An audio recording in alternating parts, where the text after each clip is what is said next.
Sorry about that. Right, our next speaker, a fellow countryman of mine, he knows an awful lot about spending years in prison. When he went into prison in 1977, it was a year into what was called the criminalisation process of political prisoners in Ireland. And to refuse the criminality tag, they had to endure 4 years on what was called the blanket protest before then going on hunger strike in 1980. The next speaker was one of seven prisoners who were on hunger strike. I think, could I welcome to the stage Mr. Tommy McKearney.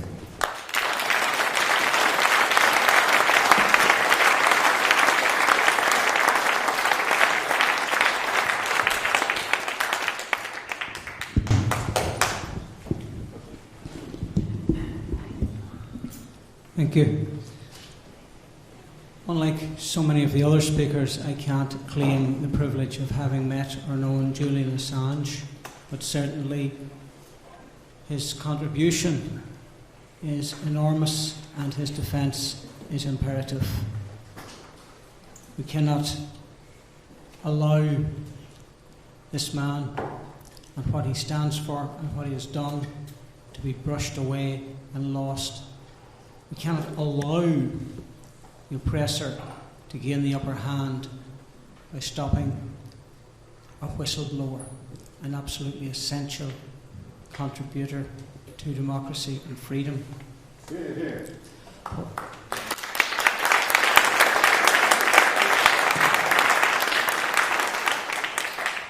What I would propose to do is highlight the actual threat to this country that is posed by what is planned for Julian Assange, that his persecutors, those that are holding him in prison, have a vested interest in ensuring that the truth is never known and what is happening is never exposed.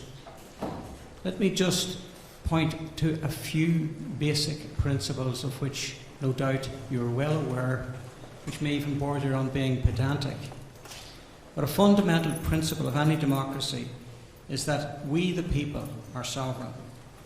This means that we, the people, must give our approval to each and every important action by the state, whether it is declaring war, dealing with civil disturbances, or intercepting or interfering or intervening in a labour dispute. That is absolutely essential if we, the people, are to be sovereign. A fundamental principle of any democracy. However, how do we, the people, perform that action if we do not have full knowledge of what is happening and if we're not in a position to give informed consent? And when this right to know what the state, and particularly, threateningly, is the deep state, is doing, when that right is appropriated or taken by an unaccountable coterie of often the deep state, we have experienced and witnessed a fundamental abuse of democracy. Democracy has been set aside and replaced by a totalitarian dictatorship. And I don't use the words lightly.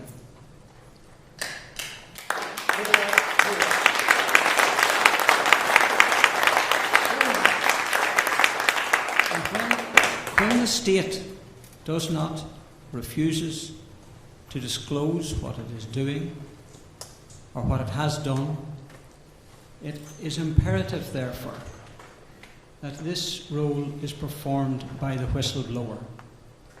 And to do so, it is our obligation to protect the whistleblower, because not only does that protect democracy, but in a very meaningful way, it protects us.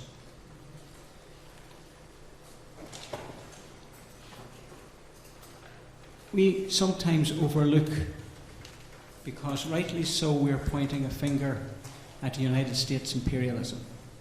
But let's not forget there's another older imperial power involved in this process. An Irish poet, Brendan Behan, once said, "You may the blood never dries." But the British, it's illegal or impossible to justify activity from its own citizens and from the rest of the world. And far too often these activities of advancing the ruling British class have had dire and even disastrous consequences for others. How well known, for example, is it that Britain sent troops, many troops, to Vietnam in 1946 to reinstate the French colonialists? Did so by committing their own troops and, believe it or not, by arming Japanese prisoners of war. And without being facetious, that certainly ended well for the next 30 years in Vietnam, with the dire consequences for the Vietnamese people. In 1953, MI6, in conspiracy with the CIA, overthrew a popular, democratically elected government in Tehran when they overthrew the government of Mohammad Mossadegh. Only 60 years later were we to know officially that MI6, on behalf of the British state, had done this foul deed. There is too a war that was waged by British Special Forces in Oman during the 1970s, when the British government secretly dispatched its elite, discreet SAS regiment to the Gulf in order to maintain the dictatorial and venomous regime of Sultan Said bin Timur. His son, Qaboos bin Said al-Said, has maintained an iron-handed dictatorship ever since taking power in 1970. For even less information about that, I would suggest you consult the BBC's website. I can give you the URL if you want it. By the way, and I'm sure it's no surprise, there's no mention of the SAS role in Oman during those years. But let's take this just a little closer to home. Let's talk about what can happen in this United Kingdom. Not that I am particularly enamoured with the idea that where I come from in Northern Ireland is part of the United Kingdom, but it's a fact of life. And just stop and think what can happen in this United Kingdom. Again, not that it pleased me greatly, but the late Margaret Thatcher told us that we were as British as Finchley. Not always apparent when you're in Belfast or Derry or where I come from in Tyrone, but still technically we are.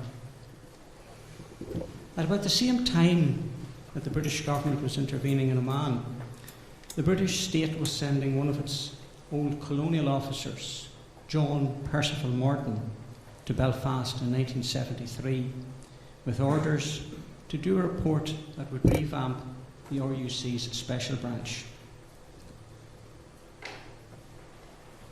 The pertinence of this is that there has long been a debate, particularly in Ireland, as to the role of the British state in Northern Ireland through those troubled years.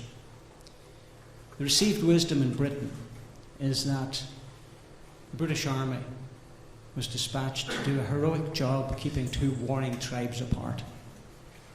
Another narrative, and here we can think of what Vivian Westwood said about defining the narrative. That was the defined narrative brought before the British audience. Other narrative that Republican Ireland would say was that Britain engaged in a filthy, dirty counterinsurgency campaign where it employed and deployed its own resources and used loyalist death squads to undermine the Republican insurrection. those are two contending interpretations.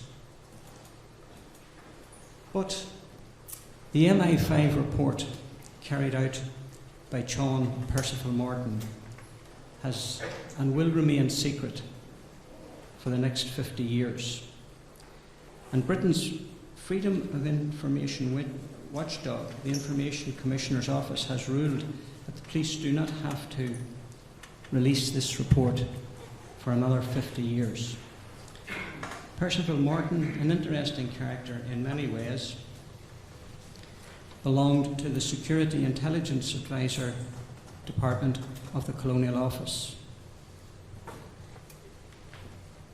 Born in India, worked with the old Indian colonial service, but in spite of the years he spent in India, he wasn't particularly impressed by the people he knew there. In what was frankly a racist comment in his memoirs, he described Indians, he said, were a sort of immature, backward and needy people whom it was a British function to govern and administer. Man to send to Ireland, to anywhere wasn't to report. Let me just mention another couple of facts. That report, keep in mind, has been embargoed for 50 years. And just as a matter of interest, the Information Commission Office, which has as its mission statement the providing of information to the public, what the public are entitled to know. It's a joke. Let's move forward a few years. The Secretary of State for Northern Ireland made a statement in the House of Commons and an inquiry would be established in relation to the murder of a lawyer called Pat Finucane. And he promised that under new legislation there would be a public inquiry. It has been established almost without doubt the death of Pat Finucane, who was a lawyer, a qualified lawyer, who had no connection with the fact that his brother was sentenced prisoner. But it's established beyond doubt that party to the execution, murder of Pat Finucane was a British agent working with the British Intelligence Services and in correspondence with the RUC Special Branch. It was also discovered that part of the RUC Special Branch, the report which Morton had delivered, which cannot be seen for at least 50 years, had recommended, among others, that agents working with Loyalist death squads would not be arrested, charged or convicted, effectively as proxy death squads. But by October 2011 it was decided not to establish a public inquiry, but instead to have a report conducted by Sir Desmond de Silva. In fairness to him, he did a reasonable report, but it doesn't come close to being a public inquiry. Within the last days, you may probably be aware of what has happened with two journalists, Trevor Burney and Barry McCafferty, arrested in 2018 in relation to a documentary, No Stone Unturned, where it was alleged through the documentary and very convincing evidence produced that the RUC Special Branch had failed to arrest, prosecute or even intercept Loyalist death squads on their way to murder 8 people in a public house watching a football game. The High Court in Belfast vindicated the two journalists, but keep in mind what has been said earlier. Whenever two journalists are arrested, their entire documentation and database impounded. In spite of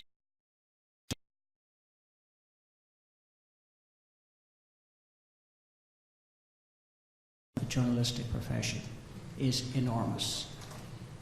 It is fine for a recognised journalist with a track record and a large company behind him or her. but for the multitude of journalists who are dependent on cooperating with the police for stories, who are dependent on the establishment for a bit of space, a freelancer depending for his or her livelihood on a story, that sends a chill factor. Do not interfere with the state. Do not carry out an investigation. Stay well clear. Cover football games, cover concerts, do what you like, but don't investigate the state. Another couple of points, and I just don't want to keep on going, but this is a recurring fact in Northern Ireland, that the state can hide, disguise, and refuse to acknowledge what it has done. A file on a young lad called Paul Withers, shot dead by the RUC in 1981, aged 15 years of age. He was throwing a stone through a window when he was shot dead by the RUC, that's the Royal Ulster Constabulary. That file until 2059. That's 40 years from now. Now, what reason would there be to hide, disguise that file for 40 years? Quite simply, it would be easy to redact the name of the constable or sergeant or whatever officer was there, if that was what concerns them. But the actual details, why? Another case, a young girl called Julie Livingstone, shot by the British Army with a rubber plastic bullet. She was 14 years of age, coming home from a shop doing an errand for her mother. Inconceivable that she was anything other than a 14-year-old child. That file is closed until 2064. What on earth is the reason for that? Again, the name of the soldier could be redacted if that's what the concern is, that retribution might be visited on him or his family. And that's a reasonable request, but what about the rest of the details? There is a consistent record of denial within the British state for its activities. I have outlined some of their hidden wars abroad. I have outlined what can happen here in the United Kingdom. And just in the by and by, when I was doing a piece of research for this, I come across another strange fact. A file relating to the abdication of King Edward the 7th, or 8th maybe it is, I'm not too sure. It was the 8th, okay, thanks, I'm not an expert on the British monarchy. But his file, this file, it's closed until the year 2037. Now, the argument might be that to release it might embarrass Her Majesty the Queen, an old uncle that she presumably didn't know, and we might argue on the other hand, or suggest on the other hand, that someone that has been married for 60 years to Philip Mountbatten would have a fairly high threshold of embarrassment. But it's much more likely, friends and comrades, that what's at stake there from the British state, from the deep state, is the vile relationship between Edward and other members of the British ruling class with Nazi Germany. And that's what the threat is. It's not to embarrass Queen Elizabeth. That is, it continues to be a living file, an existing file from within this United Kingdom.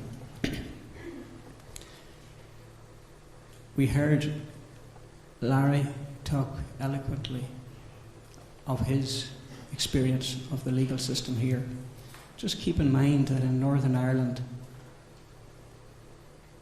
for 40 years now, we've had no jury trials under a system set up by an officer of British intelligence, Lord Diblock. You don't see a jury. There is also what was known as inverted rules of evidence. So contrary to the normal practice where the prosecution has to prove that a statement was made validly and voluntarily, all the police have to do is write it out and say, yes, how do you prove you didn't make a statement voluntarily? That's an incredibly dangerous situation, supported by the lack of ability to make accountable the state. Now, let's then talk about what I started to say at the start, the threat this poses to a democratic society. The question is, who governs? Is it we the people, or is it some deep state? Are we consulted about making war? Are we allowed to make give informed consent? I outlined a number of cases. There's a more recent one. How well informed was the consent to attack Iraq? How much consent informed was there to bomb Libya, enter Afghanistan? These are all recent cases. There's also the case, friends, that this agency that is beyond investigation interfered here in Britain. I'm distinguishing between Northern Ireland and Britain in a labour dispute. British intelligence had its dark hand on the efforts of the National Union of Mine Workers to save their communities. Keep that in mind. So when we have this, let's keep in mind the threat. I'm not sure if any of you read today's Morning Star, but the front page has a very interesting article about Mike Pompeo, US Secretary of State, who's effectively threatening the election of Jeremy Corbyn. Hard to believe that the sovereignty of this state could be so rudely set aside by the US Secretary of State. But then keep in mind also that Esther McVeigh of the Conservative and Tory party suggested proroguing Parliament, presumably unaware of the consequences for Charles I when he attempted the same thing, but let's say no more. Also, keep in mind that after Corbyn was elected to the leadership of the Labour Party, that a general in the British Army gave an interview to the London Times saying that it might even lead the army to mutiny. And if anybody was in any doubt, we saw those vile photographs of British soldiers using Corbyn's photograph for target practice. That is psychological conditioning. Yeah.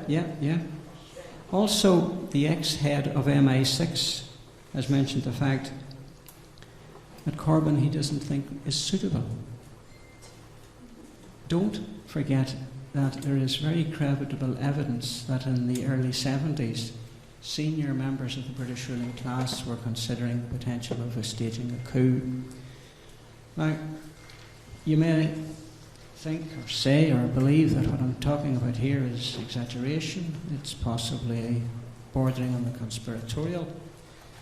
But when I look at what has happened in the part of the world that I come from, where we can't find out for 50 years the recommendations of John Morton and many others, we can't find out why Julie Livingstone at 14 years of age was shot dead, why Paul Withers at 15 was shot dead. We can't ignore the fact the investigation into the Loughlin Island shootings, that's no stone turned. But that creates precedent. What you have, whether I am making sense or not, what you have, what you must have is the right to know. You have to know, because only by knowing can you take the decisions that will protect not just civil liberties, not just democracy, but your very existence. Because it comes the day when you're told that a trade union is illegal, that you have no right to a home, that you have no right to residence. Those are the rights that you can lose when the dark hand of the deep state takes over. But you have a right to know, and you'll only know when you demand that right, and we'll only have that right when, in the absence of the state giving us the information, and let's face it, that's not going to happen, we have to have heroic, decent people like Snowden, Chelsea Manning and Julian Assange to deliver the necessity. We must, as a vital necessity, as an absolute imperative, to protect not just the freedom and life of a decent man, but the freedom of each and every one of us, we must see the imperative of protecting Julian Assange and to ensure that he is not extradited to the United States to spend the rest of his life in ignominious imprisonment. So thanks.